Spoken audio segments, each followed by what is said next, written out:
दर्शकों, पिछले वीडियो में मिथुन लग्न की कुंडली में हमने चौथे भाव तक की जानकारी दिया है। चौथे भाव तक की जानकारी हम कैसे प्राप्त करेंगे, इस विधि को बतलाया है। अब नंबर है अगला पाँचवें भाव का। पाँचवा भाव इनका भाव में जहाँ इनका नंबर 7 लिखा हुआ है, ये पाँचवा भाव है इस लग्न कुंडली का। कैसे पाँचवा भाव है, जरा देख लें। 1 2 3 4 5। अब ये पाँचवा भाव अपना फल कैसे देगा या कैसे दे रहा है। यह पाँचवा भाव, इसमें राहु बैठा हुआ है। राहु जो होता है वह सडनली कोई भी कार्य एकाएक कराने की कोशिश करता है। जैसे कि अब नंबर 7 जहाँ लिखा है, यानी पाँचवें भाव में राहु बैठा है, तो राहु क्या करेगा, इनका दिमाग अचानक से सक्रिय कर देगा।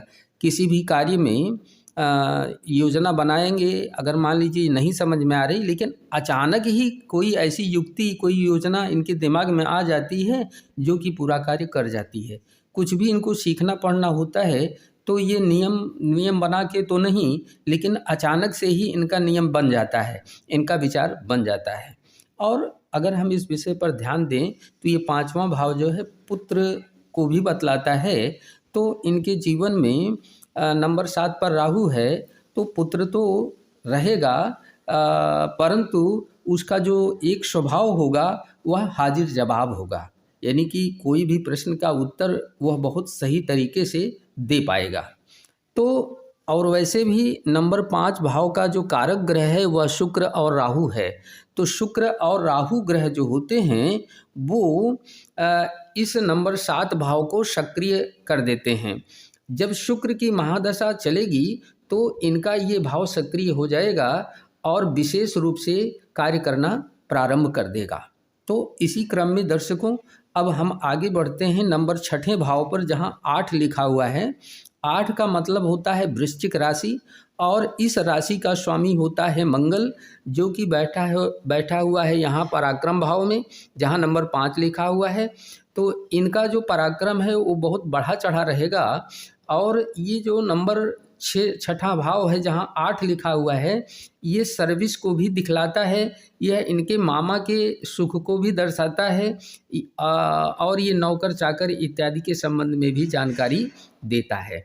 तो कहने का मतलब कि ये अपने परिश्रम से, अपने बाहुबल से, अपनी मेहनत से ये सर्विस भी प्राप्त कर लेते हैं और नौकर चाकर से भी काम निकलवा लेते हैं, और इनका जो है मामा के प्रति भी काफ़ी इनको अच्छा मोटिवेशन रहता है।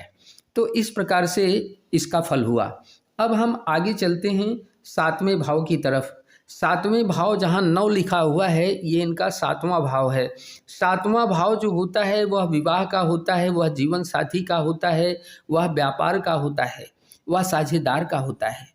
तो 7वें भाव का जो कारक ग्रह है वह गुरु और शनि है। जब भी, वैसे भी इस भाव का जो स्वामी ग्रह है वह बृहस्पति है, जो कि यहाँ अष्टम भाव में बैठा हुआ है, जो कि थोड़ा सा अच्छा नहीं कहा जा सकता।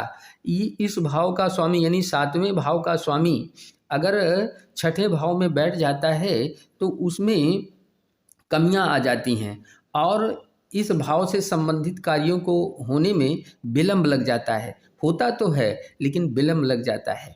जैसे शादी विवाह इत्यादि की बात हो तो विलंब हो जाता है, और जैसे कि बिजनेस व्यापार की बात हो तो उसको सेटलमेंट करने में भी विलंब लग जाता है।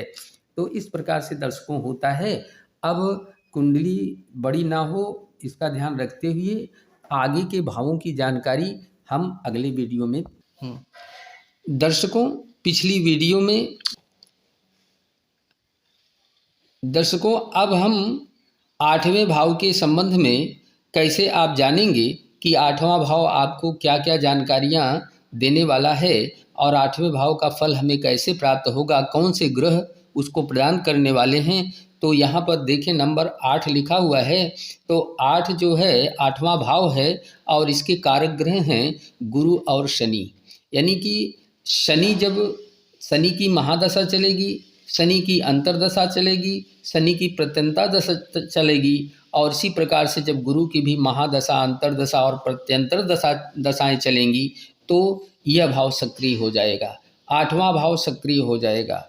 आठवां भाव होता है ससुराल पक्ष का, आठवां भाव होता है रिसर्च का, आठवां भाव होता है गुप्त या कहीं से इकट्ठा धन मिल जाए, बिना परिश्रम के मिल जाए। तो ऐसी दशा में, और एक बात ये आयु को भी बताता है, जीवन मृत्यु को भी बताता है।